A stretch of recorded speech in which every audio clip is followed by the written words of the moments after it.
آپ کا میزبان شیخ عزیز الرحمان عوام کی عدالت میں اور آج کی بات کے حوالے سے ہمارے ساتھ ماہر قانون supreme court of Pakistan Ghulam Farid سنوترا صاحب موجود ہیں۔ السلام علیکم جی وعلیکم آپ السلام۔ کو سب سے پہلے خوش آمدید کہتے ہیں اپنے پروگرام میں۔ شکریہ، آپ کی بہت مہربانی، آپ نے وقت دیا۔ سر، پہلا سوال کرنے جا رہے ہیں آپ سے کہ ناظرین کے آگاہی کے سلسلے میں آپ اپنے پس منظر تعلیم و تربیت کے حوالے سے آگاہ کریں۔ میرا آبائی جو ہے ڈسٹرکٹ وہ سیالکوٹ ہے۔ میں نے میٹرک 1968 میں کیا، پھر اس کے بعد 1971 میں انٹرمیڈیٹ کیا، گریجویشن کی، پھر ماسٹر کیا اور پنجاب یونیورسٹی سے LLB کی، اور اس کے بعد میں الحمدللہ پریکٹس کر رہا ہوں۔ اب میں سپریم کورٹ کا عرصہ 20-22 سال سے لائر ہوں۔ سر، جیسے کہ آپ کا گھرانہ مذہبی اور تعلیم یافتہ ہے اور آپ بھی ماشاءاللہ اعلیٰ تعلیم یافتہ ہیں، ماضی اور موجودہ نظام تعلیم کے بارے میں آپ کی کیا رائے ہے؟ دیکھیں، اس پہ ہماری کسی گورنمنٹ نے بھی کبھی کوئی توجہ نہیں دی۔ جی، ہماری تعلیم و تربیت جو ہے وہ اسلامی شاعر پہ ہونی چاہیے، اور اس کا پس منظر بھی اسلام کے ساتھ کنیکٹڈ ہونا چاہیے۔ ہمارے ہاں غلط فہمی یہ ہے کہ جو ماڈرن چیزیں ہیں، یہ ماڈرن فکشنز ہیں، نعوذ باللہ، قرآن ان کے لیے ہمیں یا سنت رسول صلی اللہ علیہ وسلم ان کے لیے ہمیں کوئی ایسا مواد مہیا نہیں کرتی۔ ان کی سمجھ میں نہیں آتا جس کو خالق کہے اقرا باسم ربک الذی، جو اللہ نے خود قرآن میں دعوت دی کہ آپ علم حاصل کریں، اور رسول اللہ صلی اللہ علیہ وسلم نے اس کے لیے فرمایا کہ علم حاصل کرنے کے لیے خود میں چین جانا پڑے جائیں۔ اسلام اس کے لیے بڑی توغ کرتا ہے، اسلام اس کے لیے بڑا ایمفسائز کرتا ہے کہ ہر مسلمان کو بلکہ ہر انسان کو اعلیٰ تربیت یافتہ، اعلیٰ تعلیم یافتہ ہونا چاہیے۔ وہ تعلیم جو ہماری ان خطوط پہ نہیں چل سکی جن خطوط پہ ہماری ترقی، ہماری خوشحالی، ہماری عاقبت، ہماری دنیا ساری سما سکتی تھی، ہمیں ایسے ہاتھوں میں لے لیا گیا کہ جنہیں ایجوکیشن کے نظام سے بالکل نابلد تھے، اور انہوں نے کچھ ایسے سلیبس، ایسی چیزیں جاری کیں جو نہ ہماری تاریخ سے تعلق رکھتی ہیں، نہ ہمارے مذہب سے تعلق رکھتی ہیں، نہ اس سے ہم کوئی ترقی کا زینہ طے کر سکتے ہیں، نہ اقوام عالم کا اس سے مقابلہ کر سکتے ہیں۔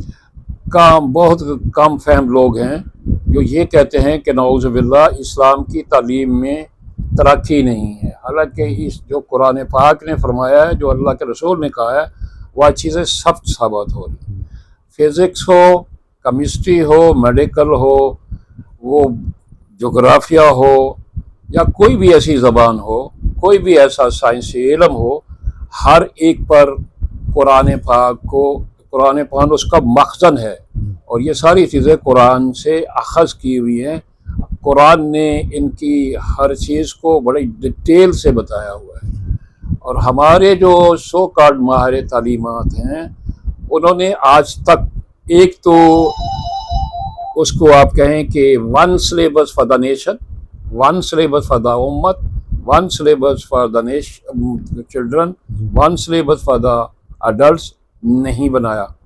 ہمارا تعلیمی سسٹم کئی کلاسز میں بٹا ہوا ہے، جس سے ہم نے قوم کو حصے بکھروں میں بکھیر دیا۔ ہماری وہاں پہ وہ جو ہے تفریق ہے، اور جو بچے جینیس ہیں، جو بچے بہت اچھی طرح سے امت کے لیے، پاکستان کے لیے کام کر سکتے ہیں، اعلیٰ تعلیم حاصل کر سکتے ہیں، اور آگے جا کے ہمارا نام روشن کر سکتے ہیں، ان کو وہ مواقع نہیں دیے جاتے، جو مساوی مواقع ہیں وہ نہیں دیے جاتے، بلکہ ایک خاص کلاس ہے، جیسے ہمارے یہاں چیف کالج ہے، ہمارے اور ایسی طرح سے ادارے ہیں جن میں صرف وہ جو بڑے لوگ ہیں، بڑے لوگ سو کالڈ جو فیوڈلز ہیں جنہیں انگریز نے مراد دی، یا وہ لوگ جو پاکستان کی دولت کو لوٹ کر کے اپنے آپ کو رچ کرتے ہیں، وہ وہاں پہ تعلیم حاصل کرتے ہیں، جبکہ ہماری بہت ساری انٹیلیجنسیا ہمارے جو ہے وہ ایک پرامن زندگی بسر کرتی ہے۔ حال ہی میں حکومت وقت کا نئی عدالت کے قیام کے سلسلے میں پارلیمنٹ میں آئینی ترمیمی بل پیش کیا گیا. اس سلسلے میں آپ کی کیا رائے ہے؟ میری رائے یہ ہے کہ حکومت اس میں بدنیتی پر سارا کچھ کر رہی ہے. جی اگر انہیں صرف آئینی عدالت کی ضرورت ہو تو وہ سید منصور علی شاہ کو نوٹیفائی کر کے 25 جج کر دیں اور انہیں کہہ دیں کہ ایک علیحدہ بینچ وہ بنا دیں. جی یہ جو وہ عدالت پہ اوپر عدالت بنانا چاہ رہے ہیں نا، یہ وہ خود نہیں بنا رہے. یہ اچھا نہیں ہے، نہ ملک کے لیے اچھا ہے، نہ عدالتی سسٹم کے لیے اچھا ہے، اور یہ بہت بڑا میرے قریب ایک قومی جرم کر رہے ہیں. اور اس میں ان کا یہ کہنا کہ اس کو آپ لے آئیں، صوبے پر بھی کانسٹیٹیوشن عدالت بنائیں، اوپر بھی.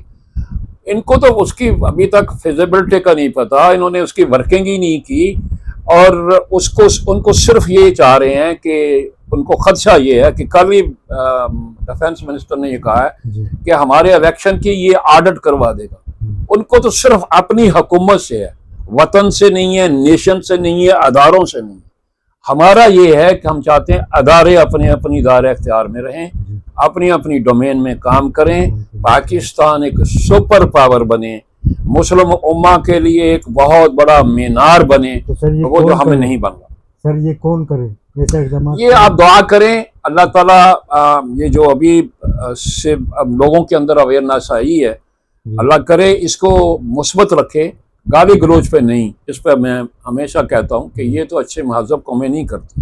نہ توڑ پھوڑ کریں، نہ اداروں کو گالیاں دیں، لیکن ایک ریشنل قسم کا احتجاج کریں، اور وہ احتجاج نوٹ کیا جانا چاہیے.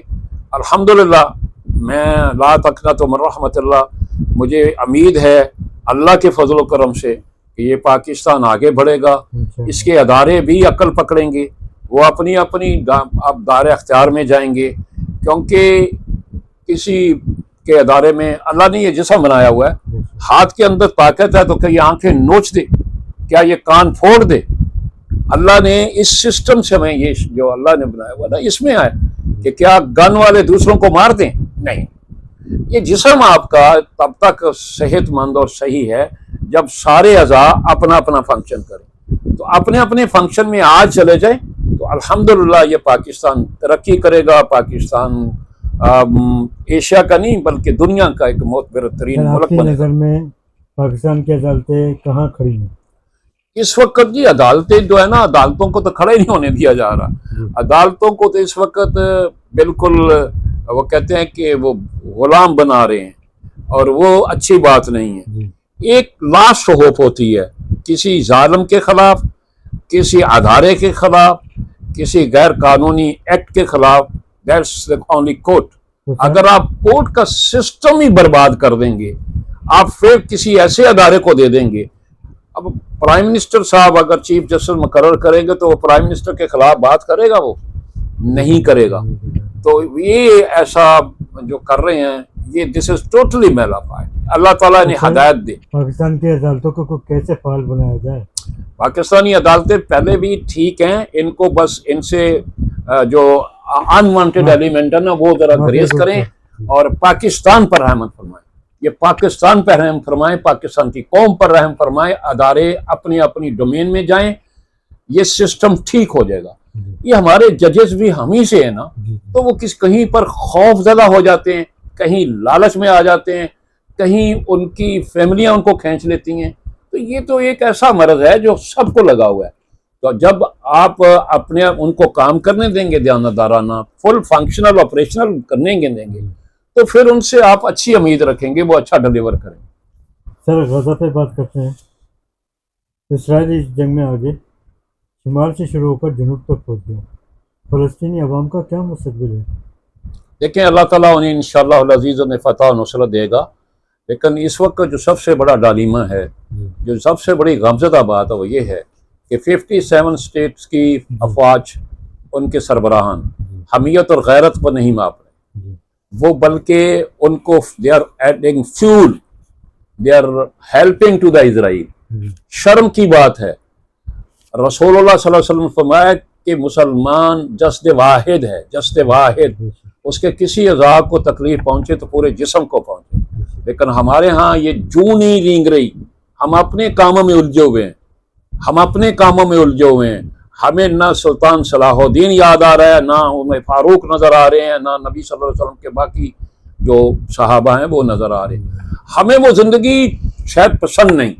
ہم اس طرف چلے ہوئے ہیں جہاں پر وہ ہے کیا اس کا نام حامان اور ابو جہل تھے.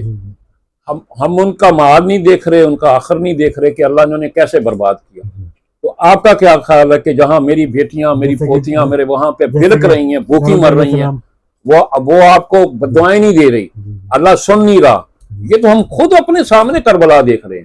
وہ 72 تن تو ہم نے نہیں دیکھے شہید ہوتے ہوئے، سنا تھا. آج ہم خود دیکھ رہے ہیں کہ پوری امت دیکھ رہی ہے، اور وہ چند نفوس جو غیر مسلح ہیں وہ اپنے ہی گھر میں ان کو یہودی بے غیرت شہید کر رہے ہیں، اور ہم تماشا دیکھ رہے ہیں جیسے کشمیر میں ہو رہا ہے. کیا ہمیں نظر نہیں آ رہا؟ تو ہمارے قائد نے تو کہا تھا کہ وہ شہر رہ گیا، اور یہ باسٹرڈ سن ہے، اس کو کبھی تسلیم نہیں کرنا. ہمارے حکمرانوں کو تو بہت زیادہ تکلیف ہے کہ یہ نہیں ہونا چاہیے. ان کو تو امریکہ کی خوشنودی کے لیے اسے فوراً تسلیم کر لینا چاہیے. سر 21 وزیر اعظم پاکستان محمد شہباز شریف نے حال ہی میں بیرون ملک دورے پر کشمیر اور فلسطین کے حوالے سے آواز بلند کی. ہمسایہ ممالک کو منہ توڑ جواب بھی دیا. اس سلسلے میں آپ کی کیا رائے ہے؟ دیکھیں اچھا کیا انہوں نے. اگر کوئی آواز اٹھائی ہے تو کہتے ہیں نا کہ جو کوئی اچھا ایکٹ کرے اس کو اپریشیٹ کرنا چاہیے. انہوں نے اس کے لیے کشمیر کے لیے بھی اور فلسطینیوں کے لیے بھی آواز اٹھائی ہے، یہ اچھی بات ہے. ہماری سب کی خواہش ہے کہ یہ آواز اور توانا ہو، جس کی وائبریشن جو ہے نا وہ یروشلم میں جائے، وہ تل ابیب میں جائے، اور انہیں پتہ چلے کہ ساری امت از اے ون باڈی، از اے ون باڈی. تو وہ ابھی نہیں ہوا، وہ ایسا نہیں ہو رہا. ہمارے دلوں میں خدا کے علاوہ باقی سارے خوف ہیں. سر ماشاءاللہ آپ کشمیری ہیں، کشمیر سے تعلق رکھتے ہیں. کشمیر کے حالات کے بارے میں آپ کی کیا رائے ہے؟ دعا کرتا ہوں اللہ تعالیٰ انہیں اپنی رحمت سے نوازے، انہیں آزادیاں دے. اور وہ اب وہ کشمیری نہیں رہے جن کے بارے میں بہت ساری چیم گویاں ہوتی تھی. انہوں نے بڑی قربانیاں دی ہیں، اور بالخصوص میں علی گیلانی، یاسین ملک، مقبول بٹ، ان سے بہت متاثر ہوں. کہ وہ ہمارے لیے چاند ہیں، مینار ہیں، جن کو دیکھ کے ہم اپنی اگلی نسلوں کو ہی بتا سکتے ہیں کہ اس طرح سے اپنے وطن کی آزادی کے لیے قربانی دی جا سکتی. سر آپ کے خیال میں کشمیری مجاہدین کی عظیم قربانیاں رنگ لائیں گی؟ انشاءاللہ العزیز میرا یہ ایمان ہے کہ ہر وہ روح، ہر وہ جسم جس نے اللہ کی راہ میں اللہ کی خوشنودی کے لیے اپنے وطن کی آزادی کے لیے جان دی ہے، اس کا کوئی نعم البدل نہیں ہے. وہ دنیا و معافی ہار سے بہتر ہے. کشمیر کے 77 برس کشمیر میں یوم تاسیس جاری. شہدائے کشمیر اور کشمیریوں کو خراج تحسین پیش کرنے کے لیے آپ کا پیغام؟ میں ان کو اور ان کے جو لاحقین ہیں ان کو سلوٹ کرتا ہوں، اور باقی جو ہماری لوگ ہیں ان سب سے میں یہ کہتا ہوں آپ ڈٹ جائیں.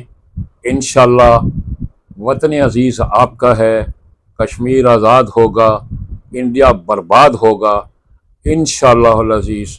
یہاں پہ جو ہزاروں ہماری ماں بیٹیاں، ہمارے نوجوانوں نے قربانیاں دی ہیں، ہمارے بزرگوں نے قربانیاں دی ہیں، وہ رائیگان نہیں جائیں گے انشاءاللہ.